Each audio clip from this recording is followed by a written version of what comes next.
ఓం శాంతి. ఫిబ్రవరి 29వ తారీఖు 2024 ఉదయం మురళి. ఓం శాంతి. బాబ్దాదా మధువనము. ఈరోజు మధుర మహావాక్యాలు.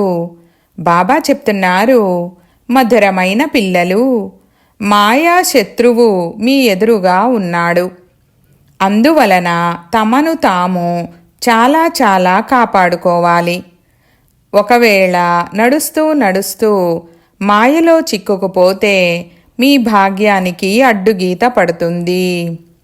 ప్రశ్న: రాజయోగి పిల్లలైన మీ ముఖ్య కర్తవ్యం ఏది? సమాధానం: చదవడం, చదివించడం. ఇదే మీ ముఖ్యమైన కర్తవ్యం. మీరు ఈశ్వరీయ మతాన్ని అనుసరిస్తున్నారు. మీరు ఏ అడవిలోకి వెళ్ళరాదు. ఇంటి గృహస్థంలో ఉంటూ శాంతిగా కూర్చొని తండ్రిని స్మృతి చెయ్యాలి. అల్ఫ్ మరియు బే ఈ 2 శబ్దాలలో మీ చదువు మొత్తం వచ్చేస్తుంది. ఓం శాంతి. పిల్లలు గుడ్ మార్నింగ్ అని తండ్రి కూడా బ్రహ్మ ద్వారా చెప్పగలరు. కానీ తర్వాత పిల్లలు కూడా రెస్పాన్స్ అవ్వాల్సి ఉంటుంది. ఇక్కడ ఉన్నది తండ్రి మరియు పిల్లల సంబంధం.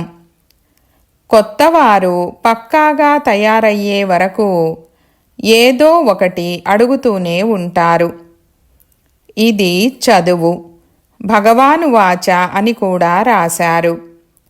భగవంతుడు నిరాకారుడు. ఎవరికైనా అర్థం చేయించాలంటే ఈ బాబా మంచి రీతిగా పక్కా చేయిస్తారు. ఎందుకంటే ఆ వైపున ఉన్నది మాయ యొక్క బలం. ఇక్కడైతే ఆ విషయం లేదు. తండ్రి అర్థం చేయిస్తారు. ఎవరైతే కల్పం ముందు వారసత్వం తీసుకున్నారో వారు తమంతకు తామే వస్తారు. ఫలానా వారు వెళ్ళిపోరాదని, వీరిని పట్టుకోవాలని ఇలా కాదు. వెళ్ళిపోతే వెళ్ళిపోతారు. ఇక్కడైతే జీవిస్తూ మరణించే విషయము ఉంది. తండ్రి అడాప్ట్ చేసుకుంటారు. ఏదైనా వారసత్వం ఇచ్చేందుకు దత్తత చేసుకుంటారు. పిల్లలు తల్లి తండ్రి వద్దకు వారసత్వం పేరాశతో వస్తారు. ఎప్పుడైనా షావుకార్ల పిల్లలు పేదవారి వద్ద అడాప్ట్ అవుతారా? ఇంత సిరి సంపద మొదలైనవన్నీ వదిలి ఎలా వెళ్తారు?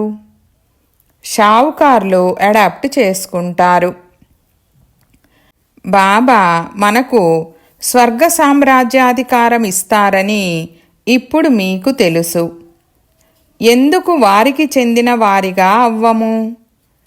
ప్రతి ఒక్క విషయంలో ఆశ ఉంటుంది. ఎంత ఎక్కువ చదువుకుంటే అంత పెద్ద ఆశ ఉంటుంది.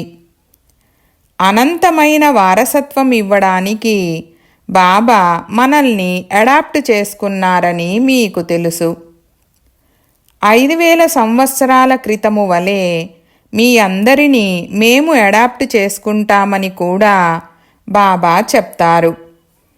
మీరు కూడా బాబా మేము మీ వారమని చెప్తారు. 5000 సంవత్సరాల క్రితము కూడా మీ వారిగా అయ్యాము. ప్రాక్టికల్గా మీరు ఎంతమంది బ్రహ్మకుమార కుమారీలు? ప్రజాపిత కూడా పేరుగాంచినవారు. శూద్రుల నుండి బ్రాహ్మణులుగా అవ్వనంత వరకు దేవతగా అవ్వలేరు. మేము శూద్రులుగా ఉండేవారము, ఇప్పుడు బ్రాహ్మణులుగా అయ్యాము, తర్వాత దేవతలుగా అవ్వాలి. పిల్లలైన మీ బుద్ధిలో ఇప్పుడు ఈ చక్రము తిరుగుతూ ఉంటుంది. సత్యయుగంలో మేము రాజ్యం చేస్తాము. కనుక ఈ పాత ప్రపంచము తప్పకుండా వినాశనమవ్వాల్సి ఉంది. పూర్తి నిశ్చయం లేకపోతే తర్వాత వెళ్ళిపోతారు. పడిపోయే పిల్లలు చాలామంది ఉంటారు. ఇది కూడా డ్రామాలో నిశ్చితమై ఉంది. మాయా శత్రువు ఎదురుగా నిలబడి ఉంది. అది తన వైపుకు లాగుతుంది. మాయలో చిక్కుకోవద్దని తండ్రి ఘడియ ఘడియకు పక్కా చేయిస్తారు. లేకపోతే మీ భాగ్యానికి అడ్డుగీత పడుతుంది. ఇంతకు ముందు ఎప్పుడు కలిశారని తండ్రి మాత్రమే అడగగలరు. ఇంకెవరికి ఇలా అడిగే తెలివే లేదు. తండ్రి చెప్తారు, నేను కూడా మళ్ళీ వినిపించేందుకు రావాల్సి వస్తుంది. వచ్చి రావణుని జైలు నుండి విడిపించాల్సి ఉంటుంది. అనంతమైన తండ్రి అనంతమైన విషయాలను అర్థం చేయిస్తారు. ఇప్పుడు రావణుని రాజ్యం ఉంది. పతిత రాజ్యం అర్ధకల్పము నుండి మొదలయ్యింది. రావణునికి 10 తలలు, విష్ణువుకు 4 భుజాలను చూపిస్తారు. ఇలా ఏ మనిషి ఉండరు. ఇలా ప్రవృత్తి మార్గం చూపించబడుతుంది. ఇది ఎయిమ్ ఆబ్జెక్ట్. విష్ణువు ద్వారా పాలన. విష్ణుపురిని కృష్ణపురి అని కూడా అంటారు. శ్రీకృష్ణుడికి 2 బాహువులే చూపిస్తారు కదా. మనుషులైతే ఏమీ అర్థం చేసుకోరు. తండ్రి ప్రతి ఒక్క విషయము అర్థం చేయిస్తారు. అదంతా భక్తి మార్గము. ఇప్పుడు మీకు జ్ఞానముంది. మీ ఎయిమ్ ఆబ్జెక్ట్ నరుని నుండి నారాయణునిగా తయారవడం. జీవన్ముక్తి ప్రాప్తించుకొనుటకు ఇది గీతా పాఠశాల. బ్రాహ్మణులు తప్పకుండా కావాలి. ఇది రుద్రజ్ఞాన యజ్ఞము. శివుణ్ణి రుద్రుడని కూడా అంటారు. ఇప్పుడు తండ్రి అడుగుతారు, జ్ఞానయజ్ఞము శ్రీకృష్ణుడిదా, శివునిదా? శివుణ్ణి పరమాత్మ అంటారు. శంకరుణ్ణి దేవత అంటారు. వాళ్ళు శివుణ్ణి శంకరుణ్ణి కలిపేశారు. ఇప్పుడు తండ్రి చెప్తున్నారు, నేను ఇతనిలో ప్రవేశించాను. పిల్లలైన మీరు బాబ్దాదా అని అంటారు. వాళ్ళు శివశంకర అంటారు. జ్ఞానసాగరుడు ఒక్కడే. జ్ఞానము ద్వారా బ్రహ్మయే విష్ణువుగా అవుతాడని ఇప్పుడు మీకు తెలుసు. చిత్రం కూడా ఖచ్చితంగా తయారు చేస్తారు. విష్ణువు నాభి నుండి బ్రహ్మ వచ్చాడు. దీని అర్థం ఎవరూ అర్థం చేసుకోలేరు. బ్రహ్మ చేతికి శాస్త్రాలనిచ్చారు. శాస్త్రాల సారం ఇప్పుడు తండ్రి కూర్చొని వినిపిస్తారా, లేక బ్రహ్మ వినిపిస్తారా? వీరు కూడా మాస్టర్ జ్ఞానసాగరులవుతారు. మిగతా చిత్రాలు ఎన్ని తయారయ్యాయి? అవేవి యథార్థం కాదు. అవన్నీ భక్తి మార్గానికి చెందినవి. మనుషులెవరూ 8-10 భుజాలు గలవారు ఉండరు. ఇది కేవలం పవిత్ర మార్గం చూపిస్తుంది. రావణుని గురించి కూడా అర్థం చెప్పారు.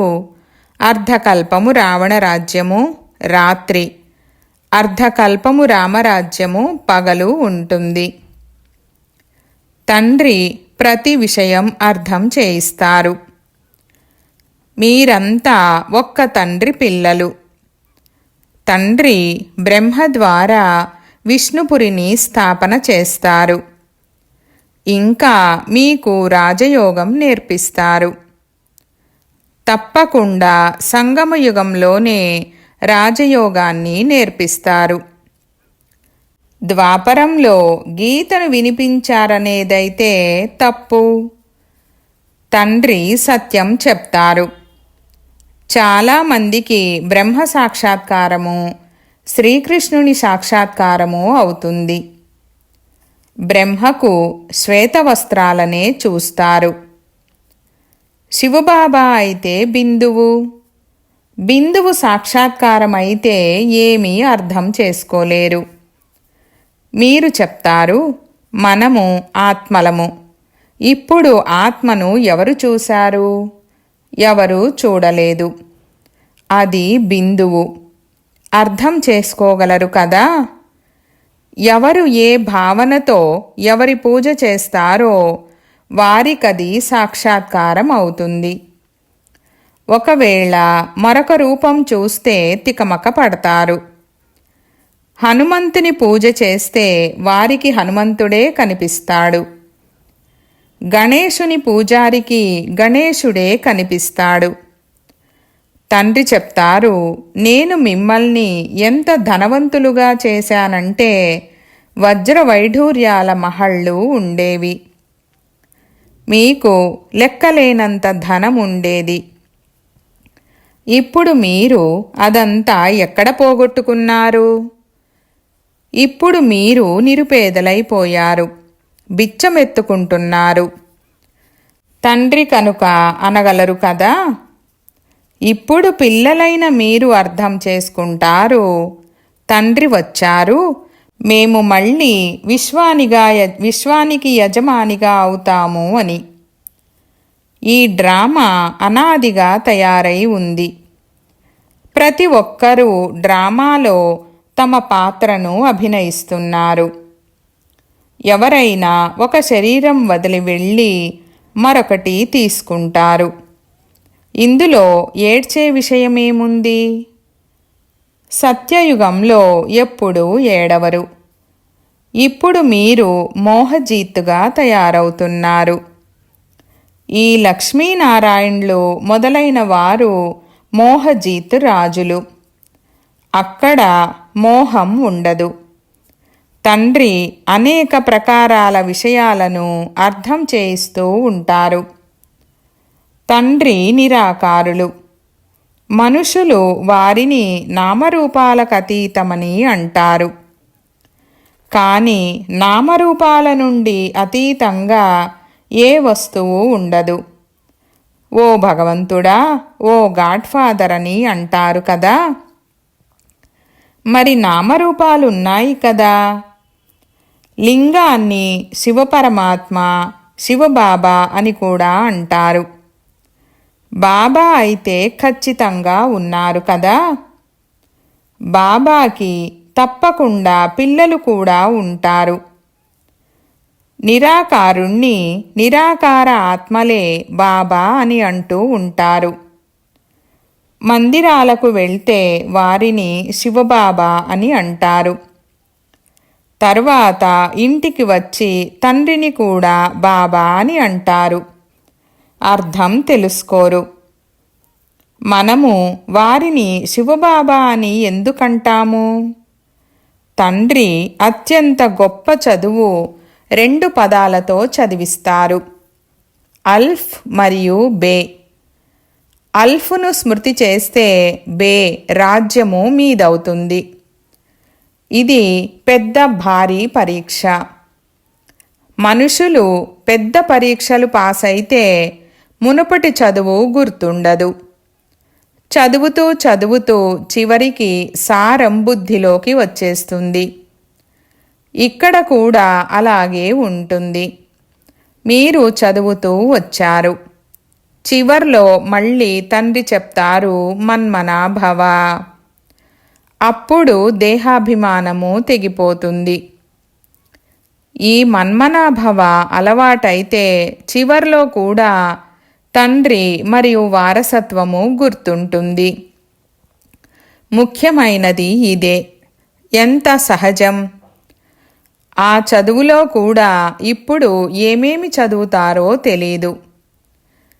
రాజు ఎలా ఉంటారో అలా తమ ఆచారాలను నడిపిస్తారు. ముందు మణుగులు, సేర్లు, పావుల లెక్క నడుస్తూ ఉండేది. ఇప్పుడైతే కిలో మొదలైనవి. ఏమేం వెలువడ్డాయి? ఎన్ని వేర్వేరు ప్రాంతాలైపోయాయి? ఢిల్లీలో ఏ వస్తువైతే సేరు 1 రూపాయి ఉండేదో అది బాంబేలో సేరు 2 రూపాయలకు దొరుకుతుంది. ఎందుకంటే ప్రాంతాలు వేర్వేరు.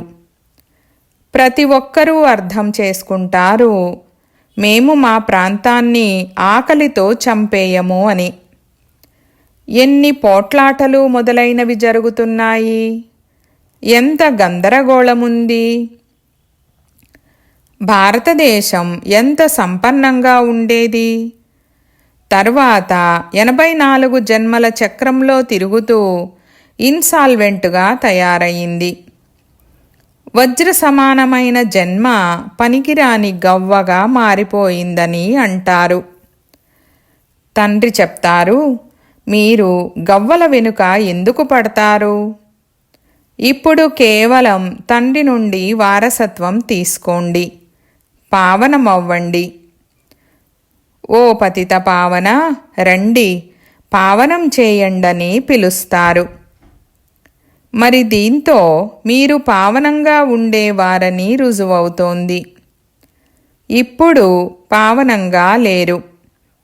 ఇప్పుడున్నది కలియుగం. తండ్రి చెప్తారు, నేను పావన ప్రపంచాన్ని తయారు చేయాలంటే పతిత ప్రపంచం తప్పక వినాశనం అవుతుంది. అందువలననే ఇది మహాభారత యుద్ధము. ఈ రుద్రజ్ఞాన యజ్ఞముతో ప్రజ్వలితమయ్యింది. డ్రామాలో వినాశనం అవ్వడం కూడా నిశ్చితమై ఉంది. మొట్టమొదట బాబాకు పెద్ద సామ్రాజ్యం దొరుకుతుందని సాక్షాత్కారం అయ్యింది. చాలా సంతోషం కలిగింది. తర్వాత వినాశనం సాక్షాత్కారం అయ్యింది. మన్మనాభవ, మధ్యాజీభవ, ఇవి గీతలోని పదాలు. గీతలోని కొన్ని పదాలు సరిగ్గా ఉన్నాయి. తండ్రి కూడా చెప్తారు, మీకు ఈ జ్ఞానాన్ని వినిపిస్తాను. ఇది తర్వాత ప్రాయఃలోపం అయిపోతుంది. లక్ష్మీనారాయణల రాజ్యం ఉండేదని ఎవరికీ తెలియదు. ఇంకా ఏ ధర్మమూ లేదు. ఆ సమయంలో జనసంఖ్య ఎంత కొద్దిగా ఉంటుంది, ఇప్పుడు ఎంత ఉంది. ఈ మార్పు రావాల్సి ఉంది. వినాశనం కూడా తప్పకుండా జరగాలి. మహాభారత యుద్ధము కూడా ఉంది. భగవంతుడు కూడా తప్పకుండా ఉంటారు. కనుక శివ జయంతిని జరుపుతారు. అయితే శివబాబా వచ్చి ఏం చేశారు అది కూడా తెలీదు. ఇప్పుడు తండ్రి అర్థం చేయిస్తారు. గీతతో శ్రీకృష్ణుడి ఆత్మకు రాజరికం లభించింది. గీతను మాతాపిత అని అంటారు. దాంతో మీరు మళ్ళీ దేవతలుగా అవుతారు.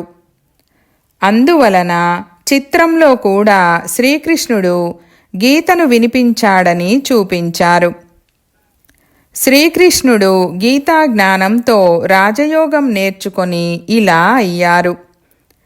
రేపు మళ్ళీ శ్రీకృష్ణుడు ఉంటాడు. వారు తర్వాత శివబాబాకు బదులు శ్రీకృష్ణుడి పేరును వేసేశారు. కనుక తండ్రి అర్థం చేయిస్తారు. ఎవరైనా పనికిమాలిన విషయాలను వినిపించి మమ్మల్ని పడవేయరాదని మీ లోపల పక్కా నిశ్చయము చేసుకోండి. చాలా విషయాలను అడుగుతారు.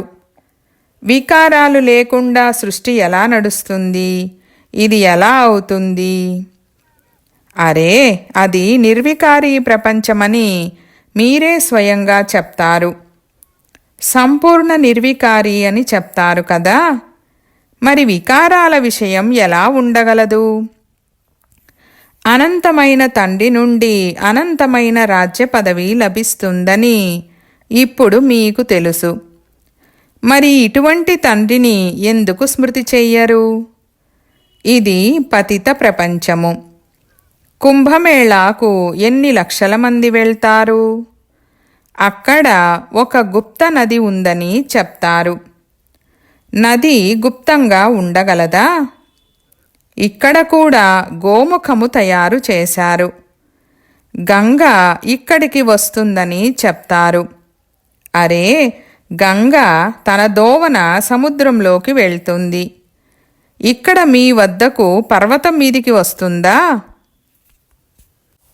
భక్తి మార్గంలో ఎన్ని దెబ్బలు!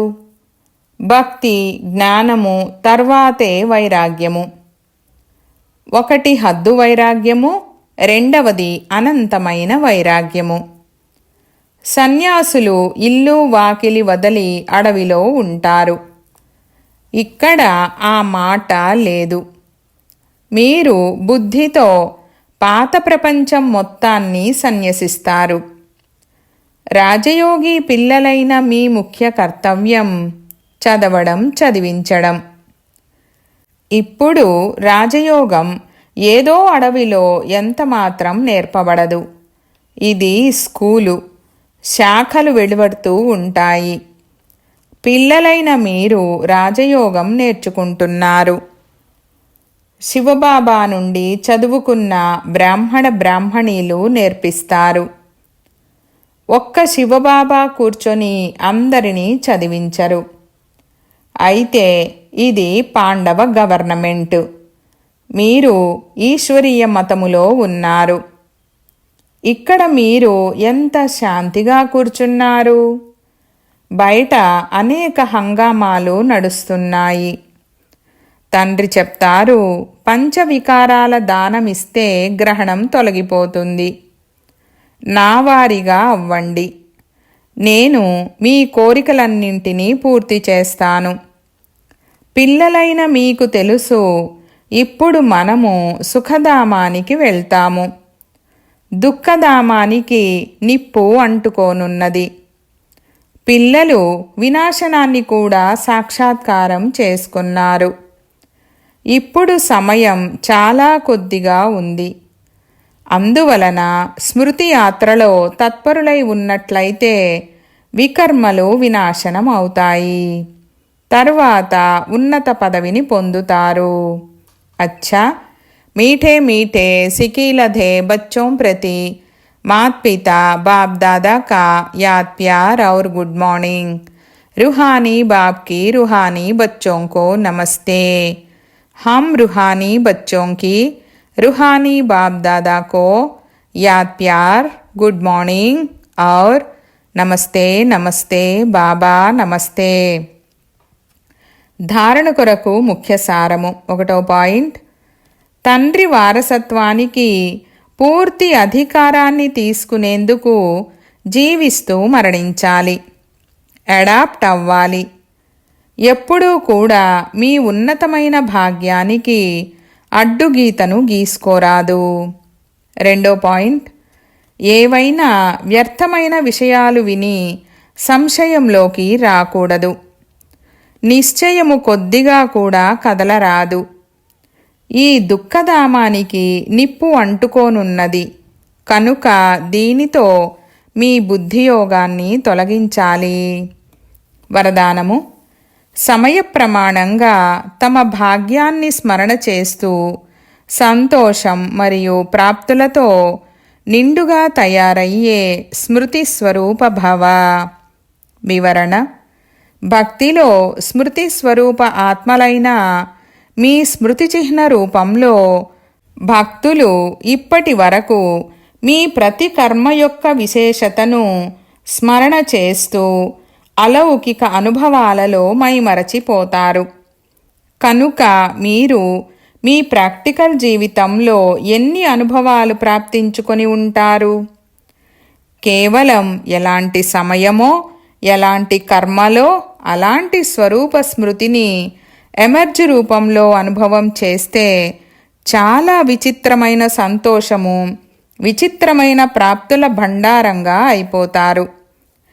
అంతేకాక పొందాలనుకున్నది పొందేశామనే పాట తనంతకు తాను హృదయం నుండి వెలువడుతుంది. స్లోగన్: నెంబర్ 1లో రావాలంటే కేవలం బ్రహ్మబాబా అడుగుపై అడుగు వేస్తూ నడవండి. ఓం శాంతి.